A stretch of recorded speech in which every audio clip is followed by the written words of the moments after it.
행복한 안식일입니다. 저는 오늘 창세기 27장 6절에서 29절의 말씀을 가지고 은혜를 나누기를 원합니다. 제가 본문의 말씀 먼저 읽고 시작하겠습니다. 리브가가 그의 아들 야곱에게 말하 이르되 내 아버지가 내 형 에서에게 말씀하시는 것을 내가 들었으니 이르시기를 나를 위하여 사냥하여 가져다가 별미를 만들어 내가 먹게 하여 죽기 전에 여호와 앞에서 내게 축복하게 하라 하셨으니 그런즉 내 아들아 내 말을 따라 내가 내게 명하는 대로 염소떼에 가서 거기서 좋은 염소 새끼 2마리를 내게로 가져오면 내가 그것으로 내 아버지를 위하여 그가 즐기시는 별미를 만들리니 내가 그것을 내 아버지께로 가져다 드려서 그가 죽기 전에 내게 축복하기 위하여 잡수시게 하라. 야곱이 그 어머니 리브가에게 이르되 내 형에서는 털이 많은 사람이요 나는 매끈매끈한 사람인즉 아버지께서 나를 만지실진데 내가 아버지의 눈에 속이는 자로 보일지라 복은 고사하고 저주를 받을까 하나이다. 어머니가 그에게 이르되 내 아들아 너의 저주도 내게로 돌리리니 내 말만 따르고 가서 가져오라. 그가 가서 끌어다가 어머니에게로 가져왔더니 그의 어머니가 그의 아버지가 즐기는 별미를 만들었더라. 리브가가 집안에 자기에게 있는 그의 맏아들 에서의 좋은 의복을 가져다가 그의 작은 아들 야곱에게 입히고 또 염소 새끼의 가죽을 그의 손과 목에 매끈매끈한 곳에 입히고 자기가 만든 별미와 떡을 자기 아들 야곱의 손에 주니 야곱이 아버지에게 나아가서 내 아버지하고 부르니 이르되 내가 여기 있노라. 내 아들아 내가 누구냐? 야곱이 아버지에게 대답하되 나는 아버지의 맏아들 에서로소이다. 아버지께서 내게 명하신 대로 내가 하였사오니 원하건대 일어나 앉으사 내가 사냥한 고기를 잡수시고 아버지 마음껏 내게 축복하소서. 이삭이 그의 아들에게 이르되 내 아들아 내가 어떻게 이같이 속히 받느냐? 그가 이르되 아버지 하나님 여호와께서 나로 순조롭게 만나게 하셨음이니이다. 이삭이 야곱에게 이르되 내 아들아 가까이 오라. 내가 과연 내 아들 에서인지 아닌지 내가 너를 만져보려 하노라.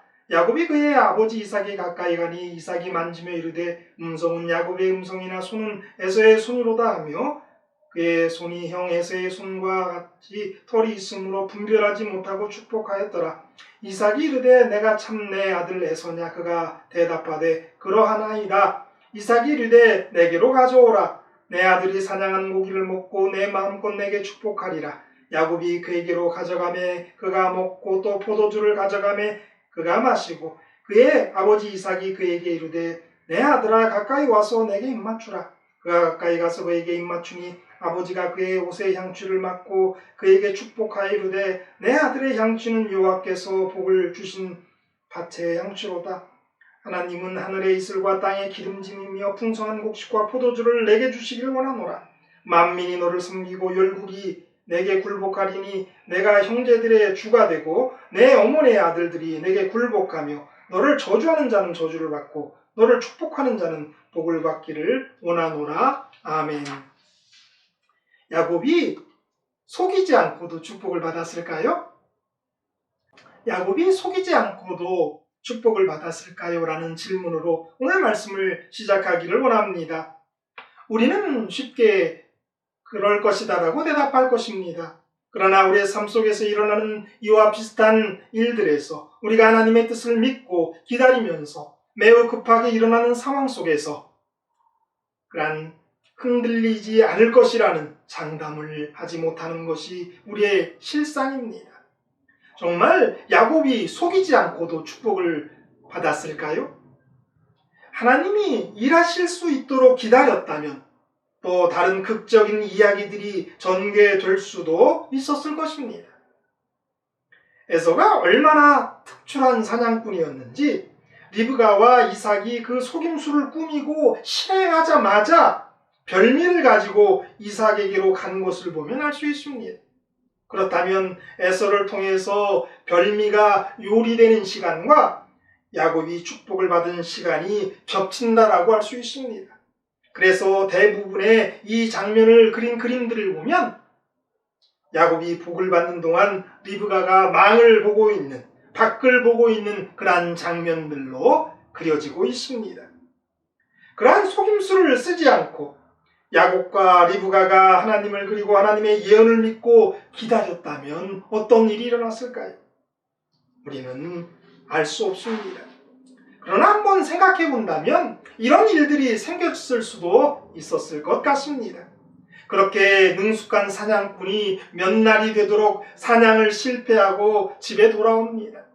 아버지 이삭은 별미를 고대하고 있기에 몇 끼를 제대로 먹지 않았다가 허기짐에 지쳐 급히 음식을 먹다가 체해서 죽을 고비를 넘기고 그래서 아주 쇠약해지는 일이 일어날 수도 있었을 것입니다.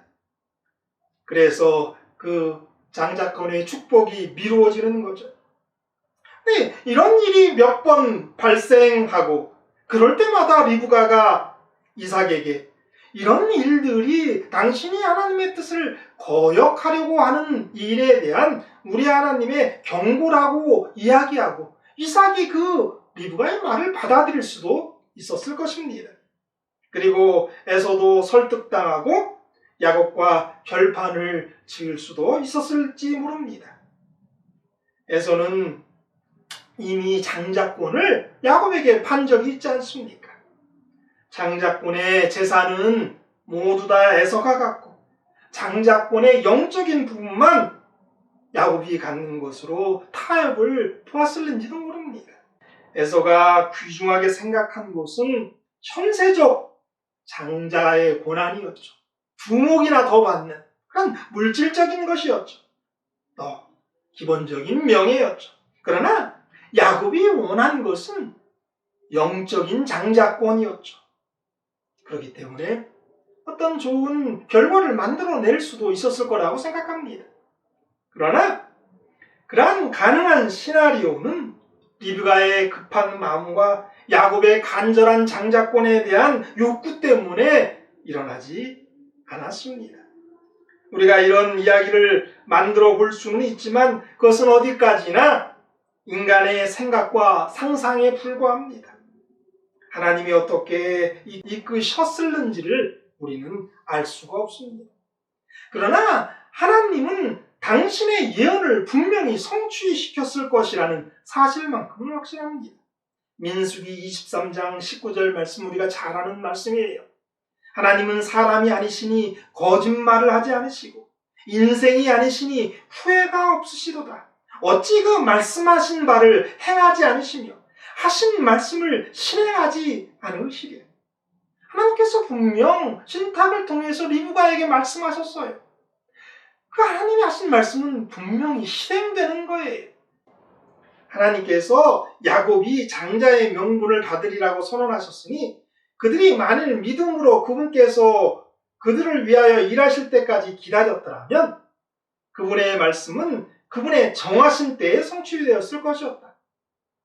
그러나 오늘날 하나님의 자녀라고 공언하는 많은 사람들처럼 그들은 그 문제를 그분께 맡기려고 하지 않았다.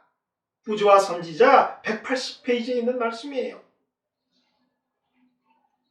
야곱과 리브가의 실수가 무엇이었을까요? 첫 번째, 기다리지 못했다는 것이고요. 두 번째, 양심과 씨름하지 못했고요. 세 번째, 동기만큼이나 과정도 중요함을 알지 못했기 때문입니다. 우리가 살펴본 예언신의 말씀에 의하면 그들은 믿지 못했고 기다리지 못했고 맡기지 못했던 것임을 보게 됩니다. 이것이 그들의 실수이죠. 우리는 야곱과 리브가의 실수를 좀 하나하나 살펴보기를 원합니다. 첫 번째, 야곱과 리브가는 기다리지 못했습니다. 리브가는 기다리지 못했기에 그가 하나님의 자리에 서게 되는 것을 보게 됩니다. 8절, 내 말을 따라 내가 내게 명하는 대로. 13절 말씀이에요. 내 말만 따르고 가서 가져오라. 오늘날도 마찬가지입니다. 기다리지 못하기 때문에 자기가 하나님의 자리에 서서 결정하고 판단을 내리는 일이 얼마나 많이 있습니까? 기다릴 수 있다면 얼마나 좋을까요? 이사야 30장 18절에 이런 말씀이 있습니다. 그러나 여호와께서 기다리시나니 이는 너에게 은혜를 베풀려 하시며 일어나시리니 이는 너희를 긍휼히 여기려 하심이라. 대저 여호와는 정의의 하나님이시라. 그를 기다리는 자마다 복이 있도다. 우리만 기다리는 것이 아닙니다. 하나님께서 우리를 위해서 기다리십니다. 온전히 믿고 우리의 기다림을 채우기를, 그래서 그분이 응답하여 주시기 위해서, 그분이 일하시기 위해서 일어날 때를 말입니다. 그분은 정의의 하나님이십니다. 그렇기에 기다리는 자마다 복을 받게 되어 있는 것입니다. 리브가가 기다리지 못했기 때문에 하나님의 자리에 자기를 두었다라고 아까 말씀드렸습니다. 우리는 그런 이야기를 성경에서도 찾을 수가 있습니다. 성경에 기다리지 못한 대표적인 한 사람이 있는데요. 그는 사울왕입니다. 사무엘상 13장 8절로 10절의 말씀에 보면 그 이야기를 우리가 볼 수가 있어요. 사울은 사무엘이 정한 기한대로 이래 동안 기다렸으나 사무엘이 길갈로 오지 아니하매 백성이 사무엘에게서 흩어지는지라. 사울이 이르되 번제와 화목제물을 이리로 가져오라 하여 번제를 드렸더니. 사무엘이 언제 도착했습니까? 사울이 번제 드리기를 마치자마자입니다. 번제 드리기를 마치자 사무엘이 온지라. 사울이 나가 맞으며 무난하며. 지금 우리는 어떻습니까? 혹 야곱이 그러했고 또한 사울이 그러했던 것처럼 기다리지 못하며 문제를 만들어내고 있지는 않습니까? 하나님도 기다리고 우리도 기다립니다. 그러나 우리의 기다림이 찰 때까지, 하나님의 기다림이 찰 때까지 기다리는 건 필요해요. 온전하게 끝까지 기다릴 수 있는 저와 여러분이 되기를 바랍니다. 우리가 기다리지 못한다면, 하나님의 시간을 기다리지 못한다면 하나님의 자리에 우리를 두게 돼요. 그래서 망령된 일들을 우리가 한단 말이에요. 두 번째, 리브가와 야곱은 양심과의 씨름에서 실패하는 거죠. 아버지께서 나를 만지실진데 내가 아버지의 눈에 속이는 자로 보일지라. 복은 고사하고 저주를 받을까 하나이다. 12절 말씀이에요. 야곱은 그것이 옳고 그름에 대한 것을 따지지 않고 그것이 가능할 것인지를 따집니다. 해밀턴은 이렇게 주석합니다.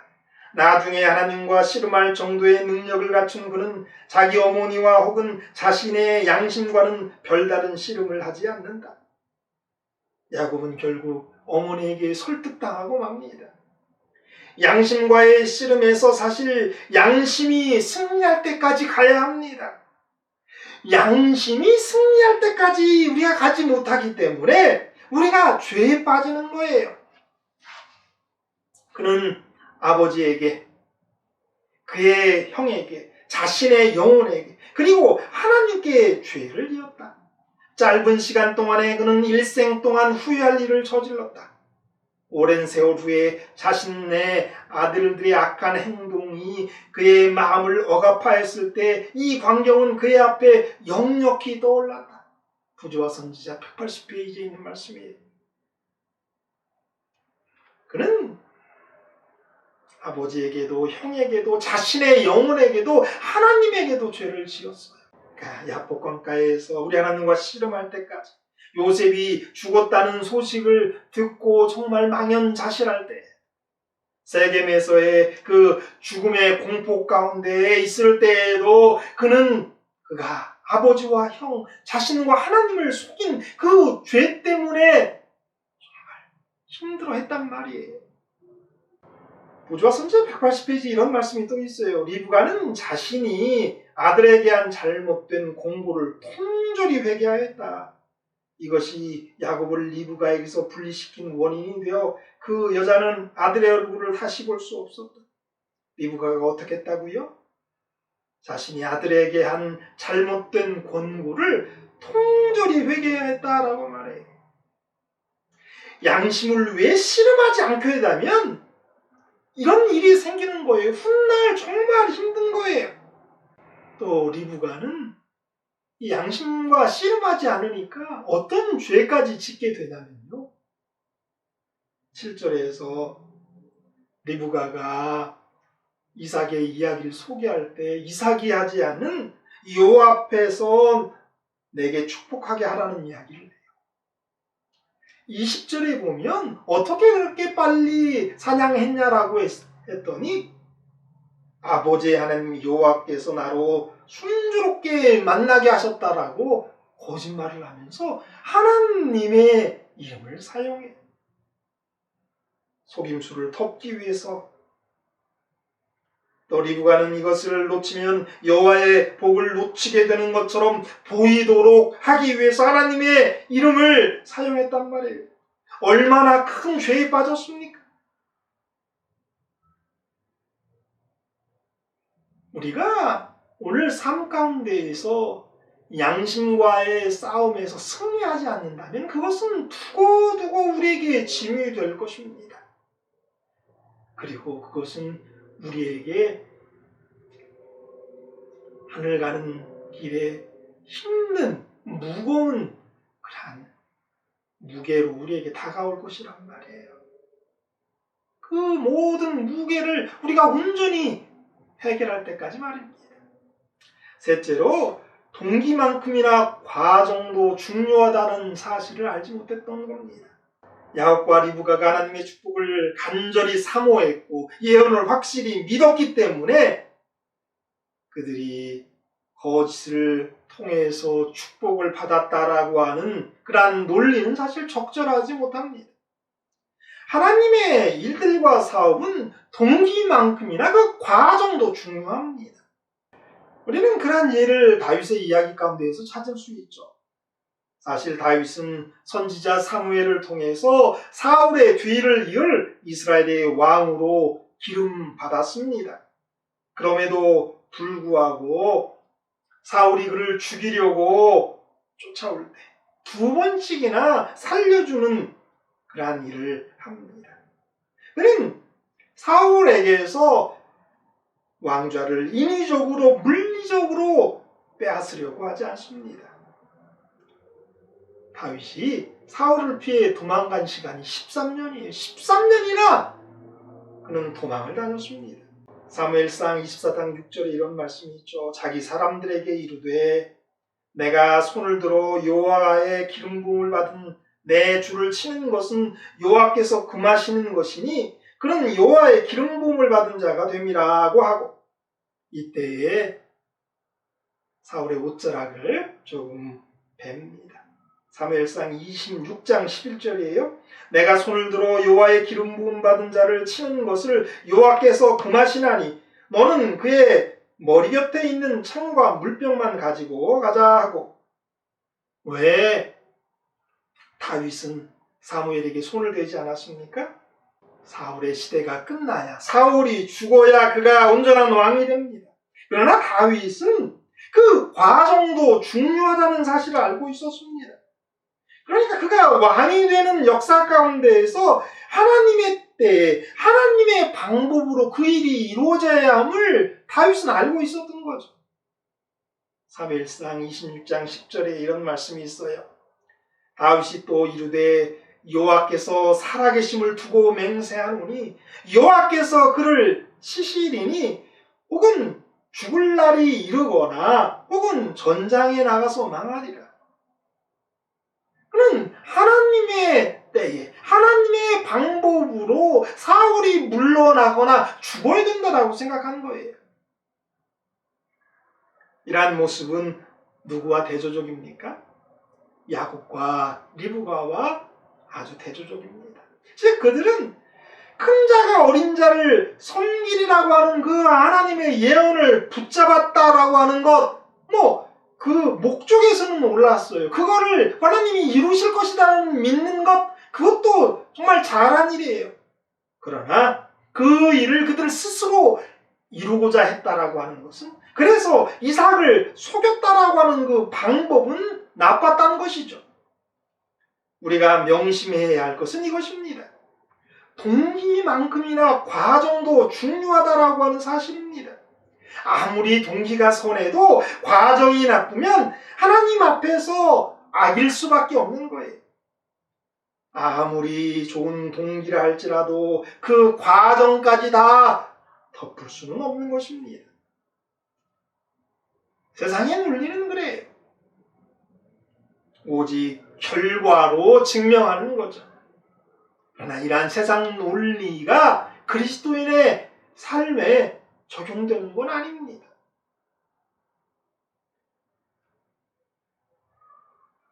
하나님이 우리의 중심을, 우리의 속마음을 아신다고 하면서 교회를 위해서, 교단을 위해서 편법을 사용합니다. 또 그러한 생각들이 들어요. 우리의 삶에서도 그래요. 하나님이 나의 그 좋은 그 마음, 그 동기를 아시니까 내가 조금 죄를 범해도, 내가 타협해도, 내가 거짓말을 해도 괜찮다라고 하는 생각이 우리의 생애에서 얼마나 많이 듭니까? 그러나 이 시간 우리가 분명히 알아야 할 것은 우리 하나님은 동기뿐만 아니라 과정도 중요하게 여기신다라는 걸 알아야 하는 것이죠. 하나님의 약속의 성취는 인간의 부당한 방법이나 관습을 따라 성취되는 것이 아닙니다. 야곱이 속이지 않고도 하나님의 축복을 받았을까요?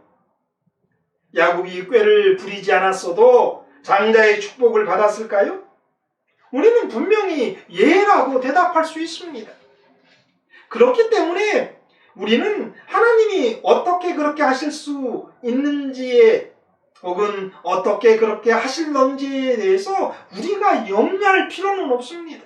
굳이 배고픈 형의 다급한 상황을 이용해서 흥정하고 빼앗으려 하지 않아도, 또한 나이가 많아 눈이 어두워서 잘 보지 못하는 아비를 속여가면서까지 받으려 하지 않아도 된단 말이에요. 여호와께서 이미 에서가 장자의 명분을 가볍게 여기고 이방 여인들과 혼인하는 등 망령된 자를 알고 계셨고, 그건 다른 사람도 다 아는 거예요. 왜 아버지 이삭 에서에 대한 일방적인 편애와 연로함으로 인한 영적 식별력이 둔화되고 있는 그 상황도 우리 하나님이 아셨어요. 또 무엇보다도 하나님이 그들이 복중에 있을 때 벌써 미리 예언해 놓으신 것 아닙니까? 그러니까 염려할 필요가 없죠. 하나님이 때 분명히 일하실 것이었죠. 우리가 오늘 기다리지 못한다면 아브람처럼 약속의 선물이 아닌 인간의 욕심의 결과 때문에 여러 날 동안 어려움과 고통이 따를 것입니다. 야곱처럼 긴 기다림을 통해서 그의 장자권의 자리를 차지하게 될 것이에요. 우리가 오늘날 양심을 위해서 싸우지 않는다면 이후에 야곱의 환난의 때까지 우리는 그 죄를 가지고 씨름할 수밖에 없습니다. 오늘의 양심의 씨름 가운데에서 승리가 우리로 이 세상을 누리고 마지막 환난을 더 쉽게 견디게 하는 것이 분명하단 말이에요. 우리가 오늘날 동기만큼이나 과정이 중요하다는 것을 안다면 섣불리 말하거나 행동하지 않을 것입니다. 까불지 않을 것입니다. 하나님의 뜻과 시간이 내 삶에 이루어지기를 믿음으로 기다릴 것이란 말이에요. 야곱과 리브가의 실수가 우리의 실수가 되지 않기를 원합니다. 신앙은 기다릴 줄 알아야 합니다. 양심을 가지고 죄와 싸울 때에는 치열한 싸움을 해야 돼요. 동기만이 아니라 과정도 중요하다는 사실을 알고 끝까지 주님의 뜻 안에서 승리해야 돼요. 이런 저와 여러분이 되기를 간절히 바라면서 오늘 말씀 마치도록 하겠습니다.